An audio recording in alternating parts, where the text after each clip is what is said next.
What's good with it, YouTube world? It's Jay Coffee tapping back in with another one, man. Thanks for tuning in, y'all. Football season is here. Y'all know what it is. My Buffalo Bills 1-0. Embarrassed the Super Bowl champion LA Rams. Spoiled their homecoming. I can't say that enough. Week 2, we're rolling in to play the Tennessee Titans, man.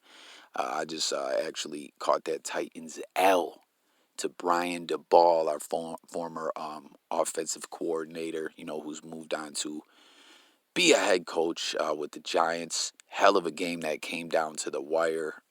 Shout out to Razor Reacts. I caught that over there on his channel, and man, it was a good game. But all in all, man, the Titans, what I saw from them, I think we're gonna steamroll through that team with ease. I really do. You know what I mean?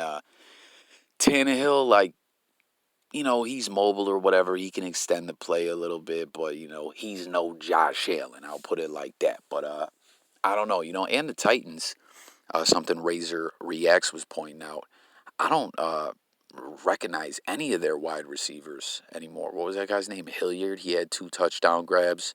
I don't know. Everyone comment. Let me know your predictions on the Bills versus the Titans. But peep this, man. I just came across this tweet, man, and it's crazy, right? It says, this is from Randy Lewis, a member of BillsMafia over on Bill's Twitter, the wonderful world of Bill's Twitter. During the Bills season, like even in the off season as well.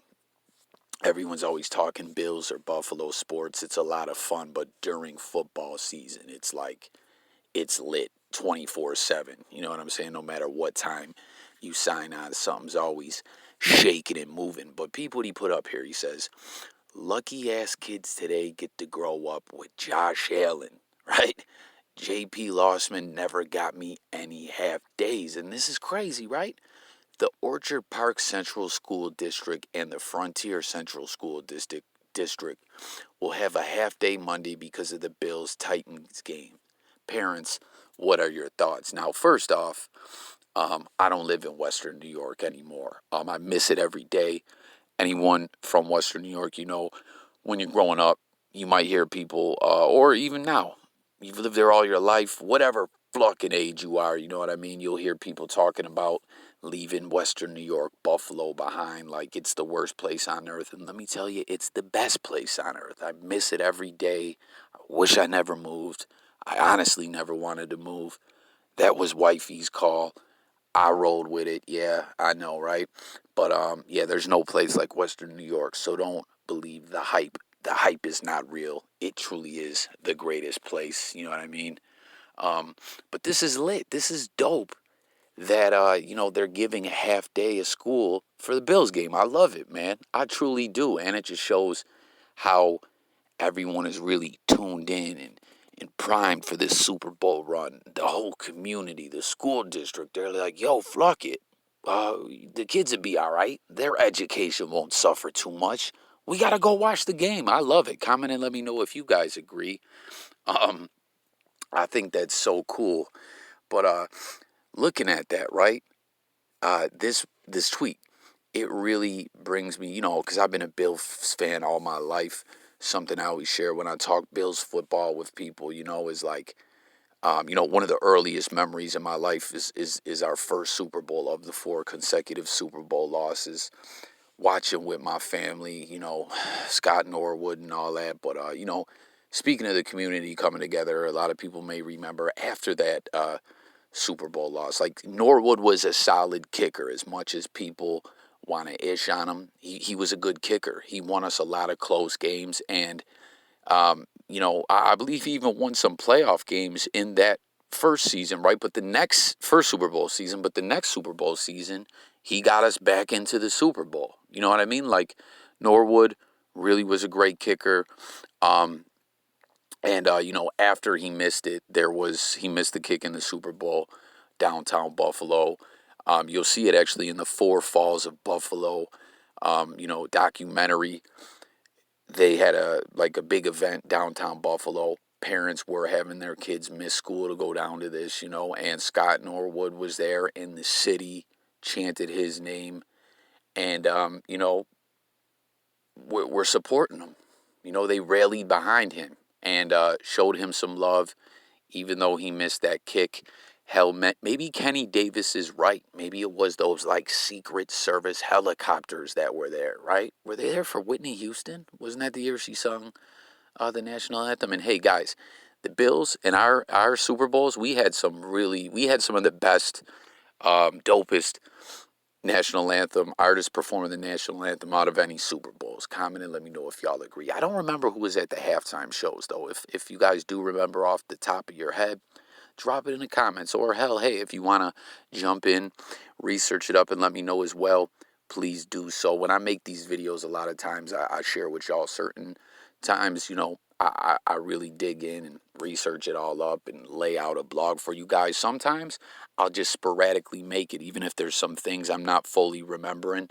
It's kind of more fun to just react that way and then to hear from you guys. It also, with the J Coffee Talk platform being all about interaction and hearing what the people got to say, it is also a good way to get people to engage in the comments sometimes. So tap in, comment, let's talk. But something that I really want to speak about regarding this is after Jim Kelly was gone, you see him mention J.P. Losman, all the quarterbacks we went through the playoff drought. We know obviously Tyrod Taylor was like the guy that helped get the job done. I mean, I really was all about Tyrod he had his struggles in Buffalo. When we drafted Josh, we traded him away to the Cleveland Browns, and it's been all bad for this guy after he got a few opportunities to start again, and he kept getting injured.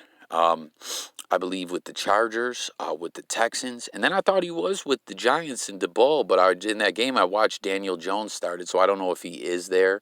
They also had Jake from State Farm as well last year. That I believe they signed him off the practice squad, but I don't know if either of them are still on the team. But I saw Daniel Jones playing, so I don't know. But man, some other, like Todd Collins, I thought was a pretty good QB, but he was gone in 1 year. Rob Johnson, absolute sucked garbage. A guy that played like one good game with Jacksonville, and we traded like a first round pick for him. He was horrendous. And it was crazy. It was like I've made videos about this. I talk about this all the time, and it still blows my mind that there's people that disagree with me that it was ludicrous to start him in the playoffs. You know what I mean? He was like, we were 0-3, gonna be 0-4. When Rob Johnson got hurt, Flutie comes in, wins 5 straight, takes us to the playoffs. We lose a very close game against the Miami Dolphins. We were set to take that game to overtime as we had got the onside kick and everything. But, he ended up getting sacked and fumbled. But, guys, there was a lot of Flutie magic in the air. You know what I mean? And never forget the Flutie sub and at Wegmans, and then Flutie, like not just the Flutie Flakes, the Flutie Flake candy bars were fire. You know what I'm saying? Yeah, but who else? J.P. Losman. You remember a lot of times I wanted to see Kelly Holcomb start over J.P., real talk. But J.P. was crazy. It was like he had a cannon for an arm. Like there is some real pretty highlights out there of him hitting Lee Evans, him hitting Roscoe Parrish on the long ball. But all in all, man, it was like his pocket presence was terrible. That mental clock in his head of like, okay, got to get the ball out or check down or make a move. It was like he would just take those blind sacks all the time. But what's crazy is and I believe he went to Tulane, but I feel like wasn't he going to USC before Tulane and he left? I can't remember, but I remember one time when I was on here tweeting about J.P. Losman, right? A lot of people may remember there was a lot of talk of when he broke his leg in like the preseason or whatever. They said it was done in a freak accident by Troy Vincent. And there was this one guy on here who's on Bill's Twitter who tweeted to me and was like, nah, man, that wasn't an accident. Troy Vincent was on some BS and being reckless and tackled his own quarterback on some fluckery because JP was out there scrambling around and showing up the defense in camp, so he hurt him. I'm like, damn, that couldn't be what it was. But he swore up and down, man, it wasn't no freak accident. It was intentional. And that, like, I don't know. There's people that were like trying to basically tell me that like that hurt J.P. Losman's development at quarterback. That like had that never happened, JP would have been a different QB. I mean, we know that goes along the coulda, woulda, shoulda, could have been, what might have happened, narratives, and that's not a rabbit hole I like to jump down anymore. I have theorized in many different topics. I jump down that thought process of, well, what if this happened or that? But I kind of lay off it. I used to OD on it before. But another guy though that I'm gonna bring up that I thought was progressing somewhat well was EJ Manuel until that, what was it, a Thursday night game or Sunday night game against Cleveland when he hurt his leg. It was crazy. Like after that, he did have some games where he looked good, but for like a couple games, but then it was crazy. It was like there was a game against, was it Pittsburgh or the Jets? The Jets maybe, where we blew him out and he looked phenomenal. But other than that, it was all bad for EJ Manuel. He looked like a shell of himself. And then another quarterback. I remember too when EJ was in one year. Everyone and Tyrod was hurt or underperforming. Everyone was like, "Yo, we want to see Cardale Jones." We never got to see what he looked like. But another quarterback I want to mention, that we had was Trent Edwards. You know what I mean? How about this guy? That's what was crazy about the Bills. It was like J.P. Losman would get in there, stink it up. Then you're like, all right, we want to see Holcomb. You know what I mean? Then Trent Edwards came along out of Stanford, and we liked what we were seeing from him.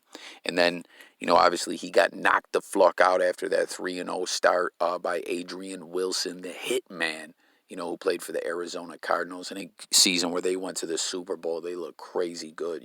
Kurt Warner, Anquan Bolden, Fitzgerald, Steve Breston. I think they still had Edgerrin James then. They ended up going on to the Super Bowl and I believe losing against, was it Pittsburgh Steelers? I can't recall, but like they were phenomenal that year. We ended up losing that game 31-7 after it was on like the first drive when Trent Edwards got knocked the fluck out and JP did come in. JP Losman came in and hit Lee Evans on a long ball, but that was about all he did. But what's crazy is that's always been the narrative, that after that hit, Trent Edwards was a shell of himself. He was shell-shocked. He couldn't stand in the pocket. He would just check down all day, and it was all bad. And it really does seem to be that way. Like, he was terrible after that. But the crazy thing is, it wasn't just right after that hit. If you guys recall, the next week was a bye week, and then the week after that was against San Diego Chargers, now LA Chargers, but San Diego Chargers in Buffalo, a very good San Diego Chargers team. And that's the game, if you guys remember, a balloon got caught up in the generator and the power went out, and it was crazy. They had to keep time by like hand, like on a stopwatch or whatever, and if you were watching it on TV, the game came in and out. It was nuts. But that was after that hit, and Trent Edwards played lights out in that game, and we actually came back and won. Trent played like a perfect game, damn near, and then at the very end of the game, Kavika Mitchell ended up having an interception to ice the game. But then after that is when Edwards really started sucking. So it was weird. It was like he took that hit, but he did play one more game in a very great game, and then after that. And then we know it was Fitz. Fitz came in, and it was like Fitz was that dude. Like Trent Edwards last season as a Bill in 2010, if you guys recall, Trent started the first 3 games. A start against the Miami Dolphins, which was all bad. A game against Green Bay where we got embarrassed. And then, 2 games. After those 2 games, they benched him. They said we're going to put in Fitz, which during the offseason, I was like, why? Fitz has got to start. This is the year Chan Gailey was taking over the team. We're like, yo, why are you going to start Trent Edwards? We already seen he can't play no more because the year before that was the year T.O. was with the Bills. We saw a little bit of Fitz. We saw them go back and forth between Fitz and Trent. We're like, yo, Fitz will throw the ball downfield. Fitzmagic, that's what we want to see. Trent, you got to go, man. You seem like a nice, likable guy, but you're just not built to play in the NFL anymore. Like, go back to playing volleyball, like what you did, or like I remember hearing he possibly had a future in volleyball or something in college. Like, go back to volleyball, man. Like, you are not, you don't got it no more to be in the NFL. And then, where it went on from Fitz and on and on. But I don't know, this tweet just kind of took me back down all that thought process of basically how outstanding and phenomenal it is to have not just, how good it is to have Josh Allen. Not just a capable quarterback, um, the best quarterback in the league. You know what I mean? It's just so nice that all those years with the Bills during the drought and everything, there was a lot of times that like this team was a good team, was a solid team, but it was like, oh, and I didn't mention Drew Bledsoe in that whole spiel and rant that I just went on about these quarterbacks, you know what I mean? But yeah, Bledsoe was pretty good. A lot of people feel like we should have held on to him one more season instead of moving on with JP Losman. But you know what? Block Drew Bledsoe, because I remember seeing some kind of article or something where he was trash in Buffalo. How dare you, Bledsoe? You know what I mean? You already came from the Patriots, so like, now I'm even mad I even was kind of fucking with you like that. But real talk, it's just so great to know that we got a capable quarterback, and again, we have the best quarterback in the league. It's lovely. It's so outstanding to not have to have that in the back of your head. Like I said, with a lot of those teams, we had a lot of great talent out there. But when your signal caller just ain't up to snuff or has extreme weaknesses, and defenses know that, and they can kind of bully them and stuff like that, it's really hard to have even close to a successful campaign in the NFL. So to be where we're at now is just phenomenal. I love it. And again, Josh Allen, best quarterback in the league. Like I was stating in my commentary on other videos that I had just done, like, how he was playing a lights out football in the playoffs. He picked up where he left off. He was on one out there in that Thursday night game. I know he did throw 2 picks. The one, come on, Isaiah, that was on you. The other one, it is what it is. But just seeing this tweet, and seeing JP's name up there with Josh Allen, it just kind of took me back through all that. So all my fellow Bills fans, or just football fans in general, comment and let me know your thoughts on everything that I was just, talking about there on that commentary. But let's see what some of these replies are talking about. This guy says, I believe it's because the traffic will be impossible to navigate with the buses. That probably is what it is. You know what I'm saying? This gentleman says, makes a ton of sense. Someone says, because of the early game time, buses in the area will have a tough time. This guy says, how is it any different from previous years, Monday and Thursday night games? I don't recall them adjusting school hours to accommodate Bills traffic. If the stadium was in the city, they would not have to do this. That's something I want to point out. It's so cool, man. We have so many primetime games this year. Isn't that lit? Like, that's how as something I bring up all the time, that people never want to show us love, even over these past few seasons where we've been a contender. A lot of people were still, ishing on us a little something. But, when the league is giving us a lot of primetime games, they know the Bills are serious and they're recognizing it. And I'm just remembering as well, you guys remember the game against the Titans last year? McDermott elected to go for it rather than to take 3 for the tie. So we're out there, and obviously we lost. It was what it was, but we're ready to give them that L, some revenge for that. And speaking of Tennessee losing to the New York Giants, like I said again, I'll pin a link below for this guy that I fuck with on YouTube, Razor Reacts. I watched the reaction, that he did to that Giants Titans matchup, and the Giants did that. They were down for 1 late in the game. They were down all game, and the ball kept drawing up all kinds of ish, as he does. offensively, and they hung in there. And late in the game, they scored a touchdown, would have tied it. We're down by one, elected to go for the 2-point conversion and got the W. It was crazy. Their defense held off Tennessee at the end there. And Saquon Barkley was really, he was really doing his thing out there. Let's see where we at. Let's see the replies to this. If it was in Buffalo, Buffalo schools would get shut down. Very true. They might as well give them Tuesday off. In reality, the city will be shut down anyways. Hey, I say, like, count it as snow days or whatever, right? Like, take it out that part of the jump off or whatever. Let the kid, let the kids get a couple days off school. Fluck it, right? Y'all remember that, man? All the fellow Buffalonians and Western New Yorkers, you guys remember coming up, like if you got a snow day or something was going down and, you know what I mean, you got an extra day off school, those were the flucking days, man. Man, being a grown-up sucks, right? Shouldn't the half day be on Tuesday? This person says, I asked my principal as the teacher, can I have a half day too? He said no, probably because he is a Jets fan. Oh, man, fire that guy, right? Kelly never got me any half days, burn it all.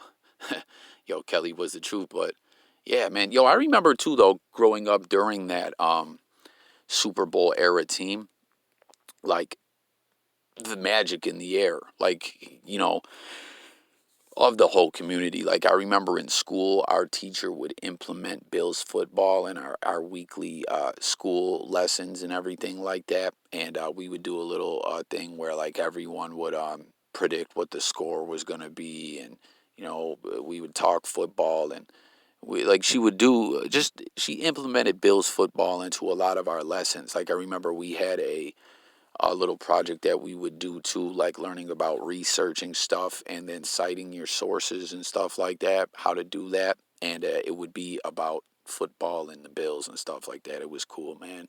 Again, being a grown-up sucks. My J.P. Losman jersey hasn't been worn since I was 12. We are truly spoiled with Josh Allen. Yo, I had a J.P. Losman jersey as well. Comment if you guys did. I had a Trent Edwards jersey, and my school didn't get a half days. Granted, when I was in high school, the Bills only had 2 Monday Night Football games in 4 years. Laughed my ass off. Same. We came up in the mud. We're getting a full day off in Australia because the Queen died. Then the next day in Melbourne, we have another day off because Saturday after is our Super Bowl. 2 days off going into the biggest sporting weekend in the country. That's why we rule down here. Go Bills. That's what I love too, man. BillsMafia is really all over the world, man. Like, there's some cats, like, again, on Bill's Twitter, you'll see BillsMafia in Ireland. BillsMafia, like, it's dope, man. It really is. I grew up with Kelly. I didn't have to do homework on Victory Mondays if I wore Bills gear to school. Yeah, that's what I'm saying. Like, comment anyone else who sees this video if you remember, like, Bills stuff being involved in your school or whatever. Rob Johnson and Alex Van Pelton never did this for me. Doug Flutie came close, though. Oh, yeah, getting back to the Flutie convo, like, that's why I thought it was absolutely ludicrous, though. Flutie taking us to back-to-back playoff seasons, and you bench him in the playoffs because he played okay. He played good in a meaningless Week 17 game against Indy. Like, it was a joke, man. That is pissed me off. I really feel had Flutie been out there, we would have won that playoff game. And we almost did with Rob's bum ass. So I feel like with Doug, we most definitely would have. I know a lot of people will say, oh, man, but in the end, he did get us up that field goal. He did. Shoe came off, and he scrambled around and made the pass and spiked the ball, clocked it to stop the clock. And, we did get the field goal. And, I ain't even going to say what happened. I'm sick of talking about it. But I don't know. It's just ludicrous to me that Flutie was benched. I just still, I don't know. And listen, I'm a kind of person like, yo, we can agree to disagree. I truly am. That's a big talking point or slogan here on my channel. Like, hey, let's agree to disagree. Let's not argue. But I really, like, get almost beside myself that people are like, no, that was the right move. Starting RoboSack, Rob Johnson. Like, come on, man. Fuck out of here. JP never got me anything except $800 poor from my season tickets to see him suck. Yo, real talk, though. It's like, he was bad, man. He really was. Other than having a cannon for an arm, it was like, I'll read a few more of these and then close this thing out. Well, we didn't really have any primetime games back in those days. Also, didn't have weird 7:15 starts.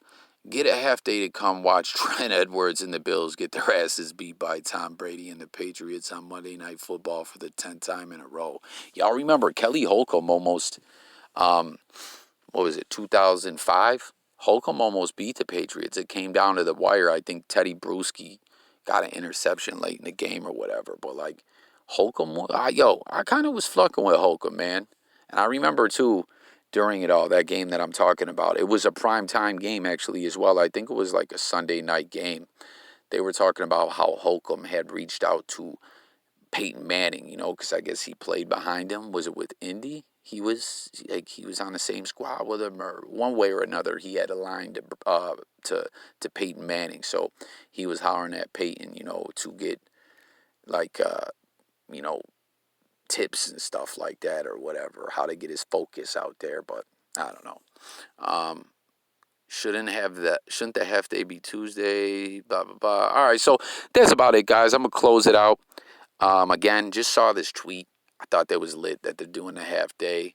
And, again, seeing JP's name up there next to Josh Allen, I'm just like, man, that took me kind of back through a whole ordeal in my mind. And I'm like, man, it's great to have Josh Allen. It's great where this team's at. It's great to be Super Bowl contenders. It's great to be 1-0. It's great that we're going to get that ring. It's great to be a Bills fan. And it's all good. So I'm out of here, guys. Thanks for watching. Don't forget to like, subscribe, hit the notification bell, jump in the comments. That's what it's all about here. Coffee, talking it up. So I want to hear all your thoughts, takes, and opinions on everything that, I was speaking on this one. And I'll catch you guys on the next one. And for those who tap in on the regular, you know what I'm saying, to this J Coffee Talk channel, gonna have a lot more football-ish, as I always, push during football season. We're gonna be talking football all season long in the live streams where you can call in and you can coffee talk it up with me. We are going to do that. I just been a little tied up, but we're gonna get to the football content, so don't even worry, guys. I'm out of here. Peace.